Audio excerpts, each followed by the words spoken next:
دل ہے چھوٹا سا۔ ضلع ہم کئی ہفتوں سے سو نہیں پا رہی تھی۔ وہ خود کو جتنا مصروف کرتی گھر کی یادوں سے اتنا ہی بے چین کرتی۔ کئی مہینے ہو گئے اسے گھر چھوڑے، اور اب تک تو اس کے گھر والے اسے بھول بھی گئے ہوں گے۔ روز بروز اس کی تکلیف بڑھتی جا رہی تھی۔ گھر سے دور رہنے کا دکھ اسے اندر ہی اندر کھائے جا رہا تھا۔ آج اس کے ابا کی برسی تھی۔ وہ جانتی تھی اس کے گھر والوں نے اسے اپنی زندگیوں سے نکال دیا تھا، لیکن پھر بھی ایک انجانا سا انتظار تھا۔ وہ شدید سردی میں اٹھ کر باہر آ گئی۔ رات کے اس پہر ہر طرف سناٹا چھایا ہوا تھا۔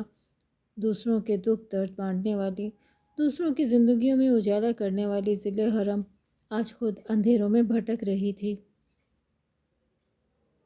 1 سال ہو گیا اسے در بدر پھرتے ہوئے، لیکن اسے کہیں بھی سکون نہیں مل رہا تھا۔ اس کے قدم خود بخود دروازے کی طرف بڑھ رہے تھے۔ وہ نہ چاہتے ہوئے بھی بلال سے نفرت نہیں کر پا رہی تھی۔ وہ اسے یاد نہیں کرنا چاہتی تھی، پر اس کے باوجود وہ شدت سے اسے یاد آتا تھا۔ وہ نہیں چاہتی تھی اس کا انتظار کرنا، لیکن پھر بھی روز اس کی راہ دیکھتی تھی۔ بلال کب اس کی زندگی میں آیا، کب وہ بلال سے محبت کرنے لگی، وہ نہیں جانتی تھی۔ اس کے ابا نے اس کی شادی اپنے بھتیجے سے طے کر دی۔ خاندان سے باہر شادی کرنے کا تو سوال ہی پیدا نہیں ہوتا تھا۔ ضلع حرم اپنی شادی کے دن گھر سے بھاگ کر بلال کے پاس چلی گئی۔ گھر والوں کے لیے یہ بہت بڑا صدمہ تھا، اور اسی صدمے سے اس کے ابا چل بسے۔ پھر بلال بھی اسے چھوڑ کر چلا گیا۔ کتنی لاڈلی تھی وہ اپنے گھر کی، لیکن اب در در کی ٹھوکریں کھا رہی تھی۔ باپ کا خیال آتے ہی وہ پھر رونے لگی۔ وہ ایک کونے میں بیٹھے اپنے گناہوں کو یاد کر رہی تھی۔ ہچکیوں کی آوازیں بلند ہوتی تو اپنے دونوں ہاتھ منہ پر رکھ لیتی۔ عمر صاحب نے اپنا آبائی گھر ایک بزرگ خاتون کو کرائے پر دے رکھا تھا۔ وہ بزرگ خاتون اس گھر میں اکیلی رہتی تھی۔ سب ارد گرد کے ہمسائے حیران تھے کہ وہ اتنے بڑے گھر میں اکیلے کیسے رہتی ہیں۔ اگر کوئی پوچھ لیتا تو وہ بس مسکرا دیتی۔ اپنے گھر کا سارا کام وہ خود ہی کرتی۔ خود کو مصروف کرنے کے لیے کچھ بچوں کو ٹیوشن بھی پڑھا دیا کرتی تھیں۔ انہوں نے بتایا کہ ان کا ایک بیٹا اور بہو تھے جو ایک حادثے میں مارے گئے۔ ان کا ایک پوتا ہے جو اپنی تعلیم کے سلسلے میں اسلام آباد ہوتا ہے۔ بس کچھ ہی مہینوں میں وہ بھی اپنی تعلیم مکمل کر کے ہمیشہ کے لیے ان کے پاس آ جائے گا۔ اماں مریم نہایت ہی اچھی خاتون تھیں۔ وہ سب سے بہت نرم دلی سی اور پیار سے پیش آتی۔ ضلع حرم عمر صاحب کی اکلوتی بیٹی تھی۔ وہ اکثر ہی بیشتر اماں مریم کے پاس چلی جایا کرتی تھی۔ ان کی باتیں سنتی، گپ شپ کرتی اور گھر آ کر سب کو بتاتی۔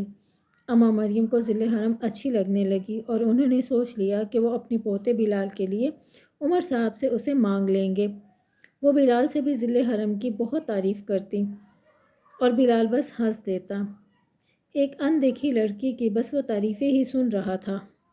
بلال اپنی دادی کا بہت ہی فرما بردار بچہ تھا۔ وہ بہت چھوٹا تھا جب اس کے ماں باپ چل بسے۔ اس کی دادی نے ہی اسے پالا تھا۔ ضلع حرم اپنے کمرے میں سونے جا رہی تھی کہ اس کی دادی نے کہا کہ تم اماں مریم کی طرف کیوں نہیں گئی؟ اوہ دادی، میں بھول گئی، ضلع حرم نے کہا، لیکن میں صبح چلی جاؤں گی۔ اگلی صبح کالج سے چھٹی تھی۔ چھوٹے چھوٹے کئی کام نمٹانے کے بعد اس نے اپنا روم صاف کیا، ناشتہ بنایا اور پھر لان میں آ گئی۔ لان میں ٹہلتے ہوئے اسے یاد آیا کہ آج تو اس نے اماں مریم کی طرف جانا تھا۔ اس نے لان کے کچھ کام ملازم کے حوالے کیے اور اس سے کہا کہ میں اماں مریم کی طرف جا رہی ہوں، اگر گھر میں کوئی پوچھے تو ان کو بتا دینا۔ ضلع حرم نے ملازم سے کہا اور اماں مریم سے ملنے چلی گئی۔ بس کچھ ہی دیر میں وہ اماں مریم کے دروازے پر تھی۔ اس نے ڈور بیل دی۔ کچھ دیر انتظار کیا پر کوئی نہ آیا۔ حرم نے دوبارہ ڈور بیل بجائی، اور تیسری بار بھی بیل بجانے پر جب کوئی نہ آیا تو حرم نے گھر واپس جانے کا ارادہ کیا۔